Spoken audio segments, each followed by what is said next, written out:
Welcome to the Global Wellness HQ family of podcasts. We are your international headquarters for resources and ideas and insight in relation to the 9 elements of holistic wellness. Join us as we interview local and international wellness experts and learn how you can implement and improve one element or dimension of wellness at a time. Our experts will share their practical tips on wellness in one of these core areas: emotional, intellectual, occupational, physical, environmental, financial, spiritual, social, or habitual. We created our family of podcasts as a resource for anyone who is looking to integrate the 9 elements of holistic wellness into their daily lives. Welcome to the show.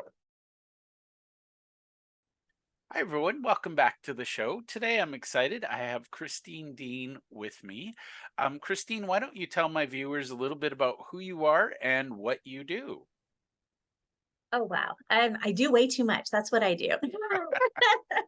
My background is teaching. I taught college, I taught communications courses, and I coached the speech and debate team. So communications is my background. I started building websites way back before I'd like to admit. So that whole communication space, marketing space is kind of where I played. I took some time off to raise my kids. And then after that, I was like, okay, well, I want to do something. I want to be a productive member of society. Let me jump into something. My mama said, oh, you should try credit card processing. And I'm like, that's a really weird choice. Okay, why not? Right. I knew I didn't want to go back into teaching. That was one of those work 80-hour weeks and you make pennies on the dollar, right? Or Yeah. on how much hours you put in. Right. So I turned around, I'm like, all right, I'll try this credit card processing thing. And I was like, oh no. Oh no, I hate this, right? It was all about making phone calls. Can you make 100? Can you make 300 phone calls in a day, right? That sounds like my idea of like the most painful experience ever. Just poke me in the eye with a sharp stick, right? It was horrible. But what I did discover is I loved networking. And as a communications major, it doesn't get any better than that, right? So I combined my communications background, my networking, my marketing, right? And I put it all together because if you can't find the job that you're looking for, you just make your own. And that's how I ended up with my own business, DFW Networking Diva, right? It just made sense. I love it. And for my audience, the reason we have Christine here today is anybody who calls themselves a networking diva, I want to know. So let's talk a little bit about how the DFW networking diva came about, and let's dispel the myth that you only work in Dallas Fort Worth, because I think you that know, was my mistake the first time I met you. And back in the day, right, I had planned, obviously, DFW, Dallas Fort Worth, I had planned on it being a very localized business. That was what I had in mind. And then the world shut down, and it's either you know, adjust and shift your business or starve, one or the other, right? So I don't believe in starving. I like food. So we shifted the business, and I just became more and more involved on networking on a global level, a national level, right? And the opportunities and the doors that open up because of that is amazing. I wanted DFW Networking Diva specifically because I really wanted to focus on relationships. It's all about relationships. And I don't feel like I can do anything without that, right? So you can do marketing, sure, but my marketing always involves relationships. And it's always about connecting you to your synergy partners and who you need to know in order to be successful in your business. And if I don't have the answers, I don't have the answers to everything. I have a team of people that I can pull in to give us a hand with whatever it is you need help with in your business. And that's that whole teamwork and building relationships. And they just go hand in hand.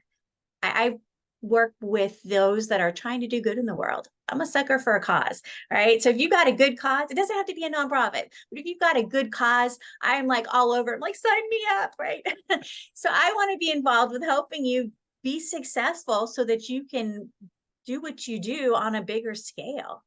Yeah, that's my goal. My goal isn't about my business. My goal is about everyone else's business. I want to see everybody else thrive and succeed.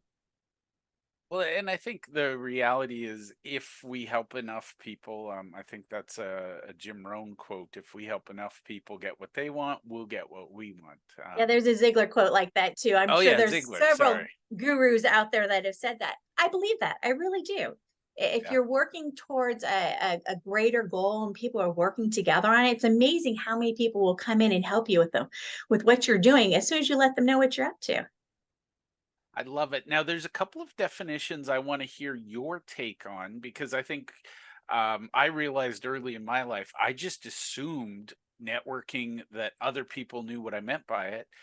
So let's talk about what networking is to you. And then I want to define relationship, but let's start with networking. Networking is one of those funny words because if you're not careful and you try and look it up on Mr. Google, you'll see things like, oh, network engineer. And like, no, not the same thing. Kind of, right? It's all about interconnection. Okay. If you think of it that way, we can run with it. But networking to me really is developing those relationships. And you can run around all day from networking event to networking event and never get anywhere, right? Because I call those one and done, right? You met somebody once, you talked to them once, but you never developed really a relationship with them. It's like, oh, well, that was a nice coffee, moving on now, and you never talked to them again. What are the chances you're ever going to do business together? What are the chances they're ever going to send you a referral? What are the chances they're ever going to recommend you anywhere? Right? They don't know you well enough. So if you do a one and done, you're not going anywhere. And a lot of people define networking as let me go to as many meetings as possible and meet as many people as possible, and then let me do it all again and again and never actually develop relationships. And that's where a lot of people are going wrong with their networking. I, Networking l- is about relationships. I love it. Now, let's talk about relationships because I'm not kidding, Christine. Once upon a time, I joked that I was a professional matchmaker. And one of my clients came to me and said, you've introduced me to a whole bunch of clients. That's wonderful.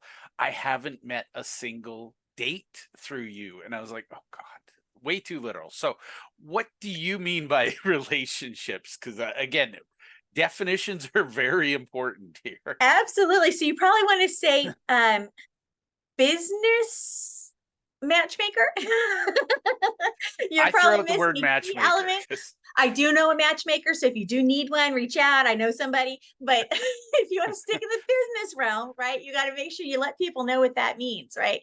And for me, developing relationships is acting like the other person's actually human. Go figure, be a good human. Are you actually caring about them, or are you thinking the whole time, gosh, I really wish they'd buy my product, right? I wish they'd hurry up and stop talking so I can say what I want to say, right? You're missing the whole point behind networking, right? They say we always hear in the networking circles that you want do business with people you know, like, and trust, right? So we're going to get to know you. Okay, well, we have to meet with you more than once to get to know you. We have to share something a little bit deeper than this is how I like my coffee, right? It's got to go deeper than that, right? Before we can find out if we like you, right? To actually get to the point where we're going to send business. I was at a networking group for, gosh, I want to say almost a year before I got a referral, right? And I've seen it before, right? But if it's a long game you're playing, right? Relationships are long term. They're not just hit it and forget it, right? So if it's going to be real relationships, you got to invest in them. Don't think of it as a waste of time. Oh, I went to that meeting, I didn't get any referrals, I'm moving on now, right? yeah, You have to invest in those relationships, and people can tell when you're authentic and you really want to get to know them and you want to help them, right? Are you asking those kind of questions like, what are your goals for your business? What are you trying to do? If you're really interested and you're paying attention, being mindful in the moment, and the only thing that you're focusing on is the person in the room, right? That's a gift. One of the best gifts you can give somebody is your undivided attention, right? That's how they absolutely. know they're important. Time's the one thing we can't get back, right? So if I'm going to invest my time in you, you're important to me, right? So that's so important. Build that. Build those relationships. Find people who you not only like for business, but that you like as people, right? Is this somebody that I would want to hang out with, right? If I had an extra day in the week, give me that eighth day in the week, right? Is this somebody I want to hang out with? And chances are, if they're not, you might not want to be doing business with them, right? There's a reason why you don't like them. Maybe it's a value clash, right? Yeah. Maybe you just don't have anything in common, right? So those aren't your people. You want to attract your tribe. I love that. And I think one of the things I hear a lot is, those people who are, the joke is they go to the opening of an envelope, they're at every event, and then they're the ones who tell me with certainty networking doesn't work, or my personal favorite, networking sucks. It's like, well, I feel like there might be a mindset issue at stake there. What would you say to that? Oh goodness, it's all about the mindset. Like I said, if you're not mindful, you're not in the moment, and you're not being authentically you, and you're not being authentic with the other person, they can totally feel it.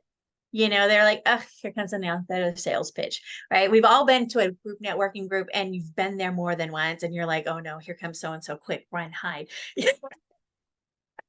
Because they're going to come be that slimy salesperson, here Yeah. come by. And that's not what networking about. Networking isn't about selling to the person in front of you. It's building that relationship so that they'll open up their, really date ourselves and say Rolodex, right? But the idea that they're going to open up their network and introduce you into their network. And when I like somebody, I'll do that, right? Yep. I'm like, all right, who do you want to meet? What are you Yeah. looking for? Oh, I need financial advisors. Okay, great. I know about 300 of them. Let's talk, Yeah. right? Whatever it is that you're looking for, if the other person believes that you actually like enjoy their company, and you've actually built that rapport, people will go out of their way to help you, Yeah. and they'll And be and happy to do it. true story, Christine. I was at my local office supply store and I saw a Rolodex, and I seriously agonized, should I buy it just for the novelty of it? And then I looked at it and I'm like, I, I could only fit, I don't know, 100 contacts in it. And I'm like, yeah, that's not Not worth big it. enough. I have an I need like online shelves of the things. I've got an online version that I use. It's the My Most Trusted Chrome extension, which is fantastic. If you don't have that, I would reach out to and check it out. It's a free Chrome extension. There's a paid version also, but you can use the free version. But one of the best tools about it is you can do introductions through that extension attached to your LinkedIn account, and you can keep track of who you introduced to who. That in itself, that one feature by itself without all the other fantastic features, that in itself sold me. I was like, oh, I'm all over that, because sometimes, like, did I connect to that person or not? And you have to go back and check your notes unless you're keeping a long sheet, right? So it's nice to have it all central in one place. So that's one of the things I like to do, because I hate introducing to somebody when I've already introduced them. But that's not a bad thing. Sometimes you just know them that well. You're like, oh, you would get along so well with, oh, you already know each other. Perfect. You're like, I was Wonderful. right. I was on target. Perfect. I always see that as a moment. First of all, it's reconnected me with the two people, but it's also a moment to be human and say, I'm sorry, I'm busy. I'm glad that you two know each other. And, there's never a bad time to reconnect with good people. And So, and remember, you're giving an excuse when you ask somebody else for a referral, like, "Hey, I see that you know so and so. Can you introduce me?" It gives them an excuse to reach out to someone they may not have talked to in a while. Be like, I had somebody say that the other day, like, I actually haven't talked to them in a while. That gives me a great excuse to reach out. Thanks. So you yeah, can sometimes you're doing them a favor by asking for that. So as long as they like you and they see you're not going to be sleazy with their connections, and that's how sales. It feels like it's like when you go the idea of walking onto a car lot and you're like, oh, salespeople, oh, they're going to yeah. swarm me, right? And people hate that, right? We want to buy things, we just hate to be sold to. Yep. My favorite stationery store just introduced commission salespeople, and I'm this close to calling the manager and saying, you need to give me like a little beacon or something to call them off, because I wander. That's how I get my inspiration. And if you got a commission salesperson breathing down my neck, I'm gonna go somewhere else. So Yeah. how do you If it define doesn't feel good, you don't want to be part of Yeah. So how do you define sleazy? Because I want to be really clear. I'm trying to elevate networking to an art form, and I feel like you and I can share a canvas together today. So what what's sleazy to you? Because I'm sure some people are going, but I was taught to do this, and I feel like it's on your list. Yeah, and that's the hard part, right? When you think of it, sales. So the old school sales was your high pressure sales. It was the, overcome every objection. And this is how you work around that. And they're expecting it. Right. And Yeah. if it doesn't feel good for you, it doesn't feel good for the person listening to you, by the way. So if you're like, I don't know if I'm being sleazy or not. Well, does it feel good when you say it? That's a good start. However, some people don't have that filter. Okay. So Yeah. if people are running when you go towards them, when they suddenly end the middle of the conversation, okay, well, oh, so and so's calling for me. I have to go. When you start seeing people avoiding you, there's probably a reason for that. You are that sleazy person. Okay. So don't do it. But really, if you're being authentic, right, the idea is to sell to people that actually want your product, not to browbeat people that don't want your product. Right. And sometimes it's a matter of education, right? They may not know what the product is. So you can't even convince them that they need it because they don't even know what it is. Right. Yep. So you can have real conversations with people. You can let them know how you use the product, how your clients use the product, what they found useful about it, what's helpful about it, right? There's ways to have that conversation without being like, I need to close this deal in the next 10 minutes. Because if you're sounding desperate, we smell it. Saying, Commission breath. It's repulsive. yeah. There's so many paths I could go down, but I think I want to talk about the pressure tactics, because I think there's a lot of training, there's a lot of movies where it's all about overcoming objections, and I'm strange because I don't live in a world of objections. I will share knowledge, I will share content, I educate people, and if they're fit, they come to me. I feel like that's an experience for you as well. Oh, absolutely. If you're what they're looking for, and there's many times I've shared, and they're like, you are what I've been looking for. And I'm like, well, great. This is perfect. Right. And everybody's happy together. Right. Do I want to coach a client that hates my guts and like cringes when I'm going to talk to him? No, that's not who I want to work with. Right. But if I tell him this is what I can do with you, I'll help you with your strategy. I'll help you figure out, your lines of multiple streams of income inside your business and help you get on point with your marketing. They're like, that's what I need. And you're like, and here I am. Right. As opposed to me going, you need a coach, and them going, no, I don't, right? That's not any fun. You don't need to terrorize people. Be nice to them. If you have something they want, they will let you know. Just have to let them know. And sometimes they don't know, right? Even our friends that we work with that we see on a consistent basis, right? I had somebody that I've known for years, and I'm at a party where it is a Super Bowl party. Okay. And I'm sitting next to somebody, I think they were a doctor, and they're like, oh, yeah, I do this. I'm like, oh, that's great. Well, what do you do? And I said, oh, I do marketing. And I just named off a few things. I mentioned the word CRM. And in front of me, in the row right in front of me, is the host, who turns around and hangs over the seat and looks at me and goes, how is it that I've known you all this time and I didn't know you did with stuff with CRMs? And I just laughed. I'm like, I don't know. You don't listen to me.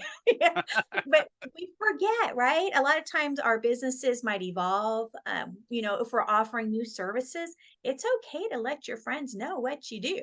You'd be surprised and be like, oh, I didn't know you did websites. I'm like, been doing them for a really long time, longer than I'd like to say, right? But they don't know, they can't remember, right? So don't expect everybody else to remember what you do. So the difference is between sharing it and just letting you know, hey, you may not be aware, but I started offering this. Oh, really? I know somebody that needs that. Yep. Fantastic, right? But not, I'm offering this and you should buy it now. That's a whole different kind of persona, right? No, don't go there. Yeah. Just let them know, share. Yeah. I love that. Now let's talk about what you do, because that's one of the whole points of my podcast. Is it's a networking event, and this is how I connect people with great people. So let's start with the DFW networking diva, and then we'll talk about what else Christine does. But how do you help people with networking? Well, so sometimes they'll come in and it's somebody who's new to networking, or they're like, I've been networking and it's not being successful. And I always teach them how to do intentional networking, right? Are they identifying their different service areas or their different products? Who's the ideal client for each of those, right? And who are their synergy partners they need to be connected with? And sometimes it might be a podcast host that needs guests, right? And we might talk about this is what they need. Okay, well, let me help you find those ideal people for you, right? Other times they're looking for partners. right? Or maybe they're looking to have their team trained. They've got a sales team and they want them to be more relationship focused and less salesy, right? So maybe they need a team that's trained, right? So that whole networking side, maybe you're nervous because you haven't done this networking, you're not feeling real confident with your public speaking, and you want to, a wingman or a wingwoman to come along with you and say, hey, we're here. Oh, have you met my friend so and so? And introduce you through the crowd, right? And usually I find after about 15 minutes, they're like, I got this. I'm good. And I'm like, go for it. Right. And they come back and ask advice, but they know I'm there if they need me. Right. So it's usually once you kind of get into it, you can start feeling it. It feels good to go out there and make new friends. I love it. Now, let's talk about that for a minute because I've realized, and I'm going to be honest, I've taught thousands of people how to network, and I went straight to the how to because it never occurred to me. I was born with this mindset, and it turns out I have the language now. I'm a go giver. I believe in givers gain, and I just assumed that everybody did. And, Yeah. imagine my embarrassment the day I realized that that assumption was really not there. I think people overcomplicate the making friends part and being authentic. So let's talk about some of your suggestions there because networking shouldn't feel like work. Is that fair? I will agree with you, but then I'm an extrovert. So networking doesn't feel like work. If you're an introvert, it may feel like work and it may take a little while before you find the zone of comfort. And you don't have to go to these large happy hour styles where you've got people all over the place. You can go with something smaller. You can go something exclusive. So you're the only one. You could do, right? There's a lot of different kinds of networking opportunities, right? You could even just only network online and just make connections online requests to people that you want to talk to or ask your friends for those referrals, right? So networking, you can do whatever style works best for you. But I always say be intentional. Know what it is that you want. Know what you're going to ask for, right? So teaching the mindset and then the how to's, right? They kind of have to go hand in hand because I'm a giver too. And so it not everybody's like that. Lo and behold, weirdest thing ever, right? And I want to address something. You mentioned that you're an extrovert and networking comes easy to you. I just want to say for the introverts, because I am the world's biggest introvert. I love my books. I recharge quietly in the evening. There are strengths to both personality types because an extrovert, you're going to meet as many people as you can, and then you're going to follow up. Whereas just for our listeners, the introverts, so I learned how to network from an extrovert, and it was painful to me. And the methodology was go to an event and you couldn't leave until you met everybody. And I hate small talk. So that was painful for me. And then one day I was like, wait a minute, why am I listening to this person? I'm going to do what feels authentic to me. And I set a goal, and you'll laugh at me, but the first time I went to a networking event as a full on introvert, my goal was to have two conversations, and they were deep and meaningful conversations. And the next time I said, okay, I'm going to do three today, I realized for me personally, I never had to go beyond five because I got to know people quickly. I got to know them well. And then they'd bring their friends to me. And I realized that that was so much more comfortable than, because for me, when I first started, the terror of walking into a room and not knowing anyone, I was like, I'm just gonna go stand in the corner and I'm the one that goes and finds the wallflowers. If you're hanging onto a wall somewhere, I'd be like, hey, how you doing? My name's Christine, right? And start up a conversation with them because they just need somebody to kind of care, right? They don't want to be in the middle of the crowd. They don't want to go around and find a bunch of people, which is fine. Network with everybody. There's no reason not to, but you want to find the people that resonate with you. So if you tell them you meet that one person, you're like, I was really hoping to meet someone in this industry tonight.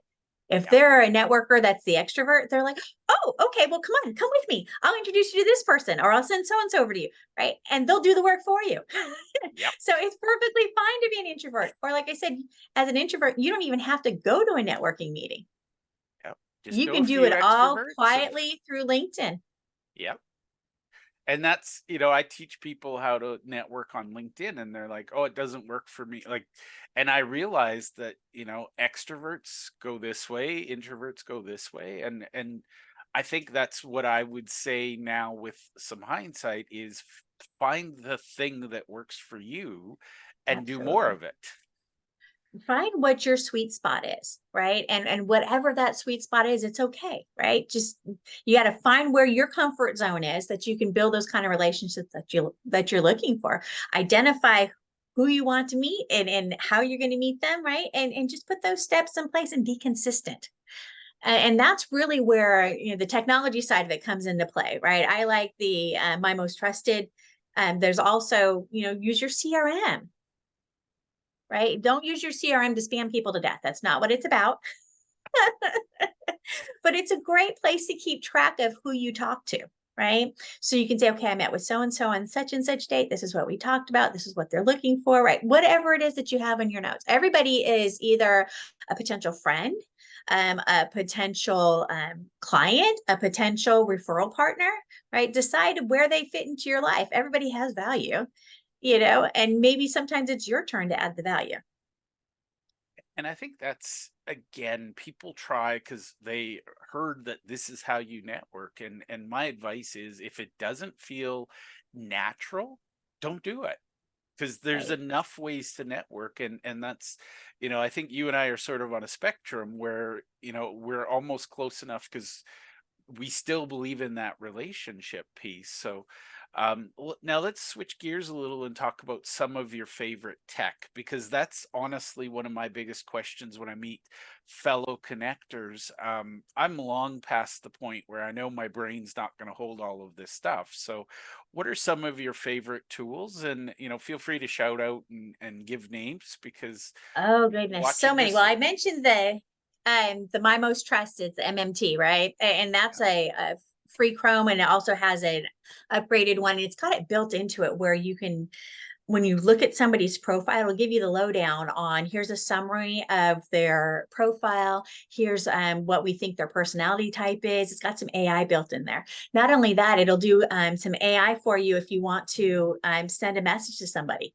So you can ask it, I need a message about, okay, and it'll put it together for you. I haven't played as much with the AI on that, but I can see the potential on there. Because sometimes, if you're feeling nervous, it's nice to know, okay, that's a good idea. And then you can reword it and put it the way that you want to say it. But AI is a great way to get ideas. It's a great brainstorming tool, right? To get, oh, I didn't think about that. That's good, right?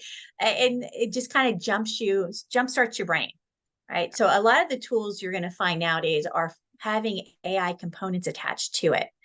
Even like for Canva, you do a lot of, I combine networking with marketing with my business. And so part of that is, Canva, social media posts, and all that kind of stuff. And when it comes to that, they've got AI built into Canva now. Things like that, you're like, what? How did that happen?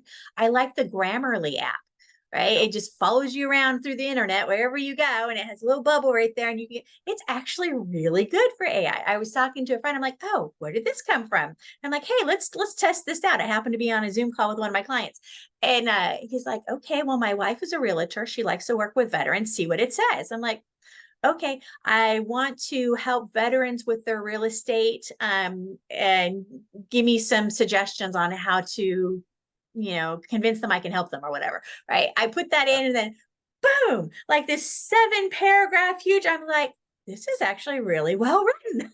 I was surprised by that. Now, as a communications major, for me to say something is well written, that's quite a compliment. Just saying, Yep.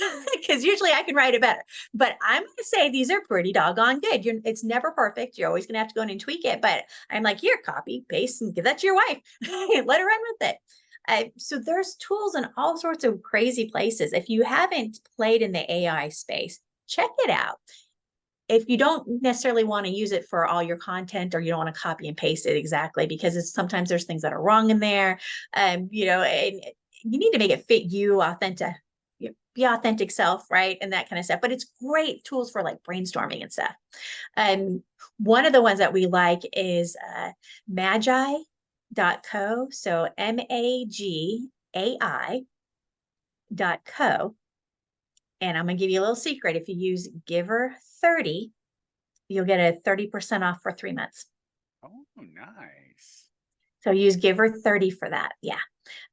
So that's a good one. That one uses the Chat GPTs, it uses Claude, and it uses, I think they're testing out, doing a beta test right now with Midjourney, which does the image creation. This blows my mind. I'm not as artsy as all that, but I tried giving it some commands. There's a learning tool that goes along with this. You got to kind of learn how to prompt it and tell it what to do, because mine turned out really bad. I posted it on LinkedIn at one point. I was like, and I gave it this prompt and this is what it spit out. And that's really bad. So I think I'm gonna leave that to the experts, right? Creating art with AI is not my strong suit. Fair enough. And I But think, there's so many cool tools. Get a get a CRM, whatever it is. Even when you start out in your business, even if your company that you might be working with or your MLMs, a lot of times if you leave, they get to keep that list. You want your own CRM. Just saying. Okay. Keep that in mind. And we just talked about this in a marketing broadcast we just did with Giver Marketing Network. We broadcast every Tuesday with different marketing topics. And we were just talking about buy your name for a domain. Right? Buy your name, be you. This way you can be you no matter what. Okay. And hold on to that. That gives you an email you can use forever with, it could be Christine at Christine Deane, or right. We have options. So just cool, fun things to do with your tools and your toys. well, and I want to unpack that just a tiny little bit more because I used to be one of those people. Every time I'd change jobs, clean slate, and I was in my 40s, and I went, wait a minute, why? Like, I'm always in the same sort of space. I'm always meeting the same people. And that was my aha moment was, I have my own CRM, and and I love that have your domain name with your name, because I'm baffled by all those apps where you can put your links there and then somebody's got to remember a weird link, no offense, link tree, but ABC 2468. Yeah, you're like, what? What is that? I'm not built to remember URLs. That's not my thing, but I remember people's names. Um, so let's talk about the CRM for the personal. First of all, I'm guessing you have a favorite. I'm guessing the answer is also it depends, but you can share if you want your favorite. But I can give explanations to go with it depends, right? If you want Yeah. something that's going to be low cost, easy to start with, I mean, like Agile CRM has a free version, right? A lot of them will have a free version. HubSpot has a free version, right? They usually don't penalize you until you get over a certain point. I call it penalizing because now they're going to start charging you more based on how many contacts you have, right? So your success is going to cost you more. Sorry, we don't really want you to be successful. We do, but we don't.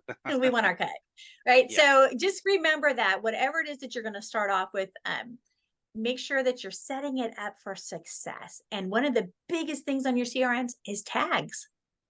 Use the tag feature, right? So is this a client? Is this a prospect? Is this who are they, right? If they're industry and you do a lot of networking, put their industry in there, Hmm. right? This way, when you go do a keyword search in your CRM, like, oh, I need a realtor. Let me type in realtor.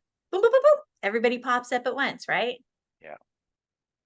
And I think that's huge because for me, I was always like, oh, this is too much work today, but tomorrow you will thank you when Yeah, you have that detail there and you can say, oh, I'm looking for this industry. It yeah. it makes a difference when the data is there. And When again, you need it and it's accessible. If you have to pull it out of your brain, we can't remember that much information. If you have to go to books and flip through the pages, right? You can't just do a keyword search on my book and be like, oh, I hope it works. It doesn't work that way, right? You got to get it out of your head. You got to get it out of the book and get it into a searchable database. And that's yeah, the trick with the CRM. Not only that, but you can say, this is when I met with them. And then this is the follow up that I need to do. You can send an email in there. You can schedule emails in there. So you're yeah, like, if you know that you want to follow up with them, right, then you can have that scheduled and set to ready to roll. Another thing is to keep in mind that before you leave the meeting, if this is somebody you want to continue to work with, right, you might be like, I really enjoyed our conversation. Do you mind if we follow up again in a month? And they're like, nope, don't want to talk to you. Go away. I've never No, had that I'm happen. good. One of these Thank days you. it will. But right. And they're like, oh, okay, sure. And so we'll put something on the calendar. Don't leave that meeting until you have your action step for next step. I love it. And you've probably heard of this, but I'm a big fan of Sandler sales training. They teach a concept called the upfront contract. And it is my favorite communication tool because I always have to review it, but there's like 6 points where you agree on the time, the date, the expected outcome. It really helps because I think a lot of people are vague, oh, we're going to have another conversation. I don't want to say that I'm going to try to sell you something. And then when we show up and I try to sell you something, you're offended. So I like the upfront contract. Outcomes are great. Outcomes are great when you set the meeting. Outcomes are great at the beginning of the meeting. Like when we met today, you're like, okay, this is what we're going to do. I'm like, yes, I'm down with that, right? Somebody's got to set the agenda. If not, it just kind of wanders off. And there's a certain amount of wander that you get to experience anyway, because you want to get to know somebody. And like, I just found out one of my friends I've known for a while, just like, oh, we're expecting a baby in 3 months. I'm like, and I'm just now finding out what is it with that? He's like, I thought I told you. I'm like, you're so much trouble, right? And many blessings on you and your family, your growing family, right? But we want to know these things, right? If we're people like we are, and we want to build relations, we want to know what you're up to, what's going on with your family, how you doing, right? Yep. But part of that is, there's a time and place for that. And it's good to have that as part of it because that's what humanizes us. But then on the business side of it, you do want to have those clear expectations. So when I make an appointment of, great, yeah, let's meet next month. I want to hook you up with a couple of people. Remind me which industries you want, and let's try and get at least 5 connections for you next time we meet. Oh, okay. Yeah. Right. And it's going to sound a little clinical, but I do that with my kids all the time. And I'm going to say my wife came up with that idea. We tell them, okay, we're getting in the car. Here's where we're going. Here's what we're going to do. And surprise, surprise, we don't have meltdowns. We don't have, Mhm. and, humans naturally want clear communication and it Right. just makes life easier. So I'm a big Clarity. fan of that. It's all Oh about yeah. clarity. I'm telling you, when my oldest one was, I think 2, is when we started working on transitions because it didn't matter that he was playing with his Legos and you're going to have ice cream. Ice cream's Yeah. good. He likes ice cream. It's not like he didn't like it, but he was so intent on what he was doing, getting him to transition to any new activity was a major issue. So Yeah. people like transitions. They like to know, okay, in 5 minutes, we're going to do this. Okay, now we're doing this. Okay, now we're doing this. Right. So just walking people through transitions, letting them know what expectations, clear expectations solve so many problems. Oh my goodness, it's incredible. I once facilitated an introduction and I don't know what went wrong in the communication because I had told them up front that they were both good introductions from a strategic point of view, but I also said you'd be a good customer for her and he'd be a good patient for you. Like I laid it out up front. And it was fascinating because one went on a hard sell and the relationship never developed because the other person was like, whoa, what the heck? Right. Laying out those expectations, and you got to know who in your network understands the relationship building side. Because I've sent people and they're like, oh, you sent me so and so, and man, they came at me hard with a hard sale. I'm like, oh, I'm so sorry. That person probably won't get referred again. Yeah. Or I have to double back and have a conversation with them. We had an issue where somebody was coming on really hard with the network. Okay, let's do business. And I'm like, you need to take your time and get to know people within this organization. Once they know you and they like you and trust you, then they'll start doing business with you, right? But you can't be like, all right, I need 5 leads. I've known you for 2 seconds. Though Yep. there are some organizations that are networking organizations that really encourage that. They're like, everybody's going to walk away with X number of referrals and today, right? Well, they're not Yeah. really referrals because referrals imply that somebody's looking for your services. Yeah. And that's different than an introduction to a business owner or another professional, right? So laying out those groundwork. And a lot of times those business connections are fantastic. You don't have to wait until you know them. And I've got a friend whose tagline literally says, right, I want you to know me before you need me. right? And And I always tell you, introduce me to your new business owners that are just getting started because I want to help them set them up for success rather than waiting until it's down the road and they've now been spending $3,000 a month on ads and had zero sales, right? It's like, oh, ow, that hurts, right? I don't want to hear that. So, please send them to me first. Let me get them set up for success and make sure nobody takes advantage of them and they don't have a bad experience. Um, we do a lot of things, I think, in business where people have something that's their specialty and then they just kind of shove it down other people's throats, right? If you build websites, everybody needs a website, whatever it is, right? I've got a hammer. Where's that nail I can hammer down, right?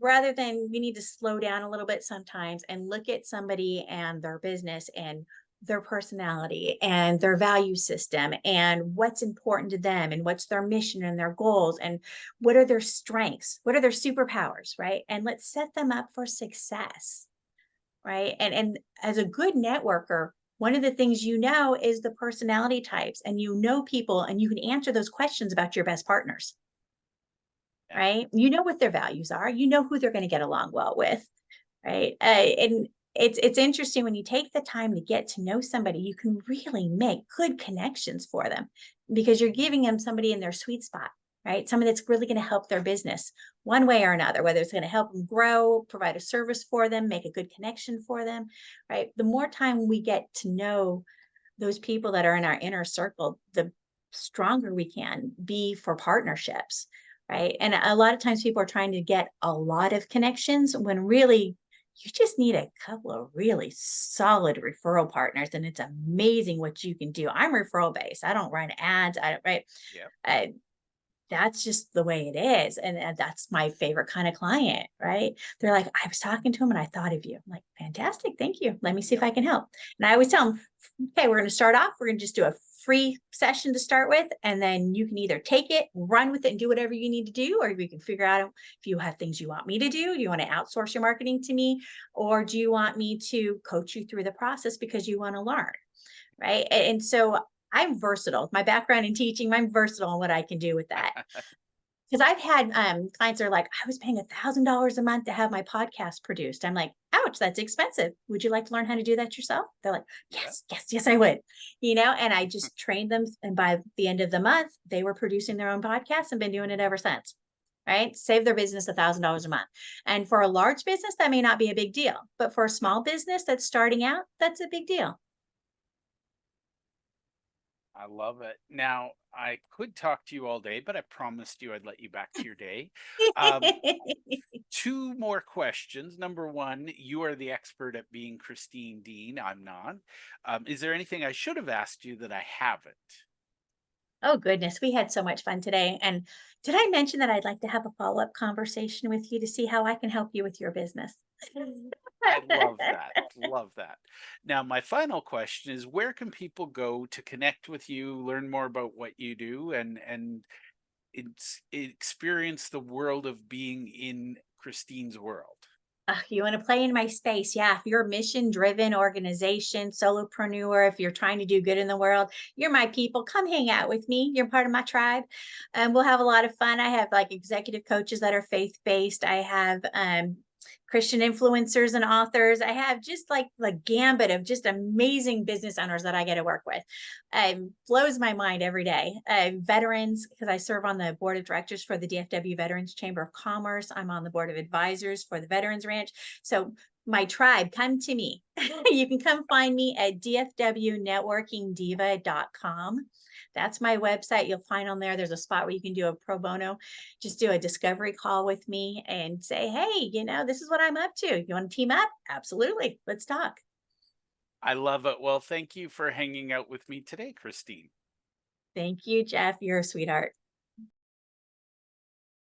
Thank you for taking the time to listen to our show. We hope that you enjoyed this episode, and we invite you to either click the link below or scan the QR code to register and listen to other episodes of our podcast. Or if you think your business or you would be a great guest to be on our show, we're always looking for experts in one of the 9 elements of holistic wellness. We'd love to have you. You can either click the link below or you can scan the QR code and complete our speaker intake form. Thank you, and to your wellness.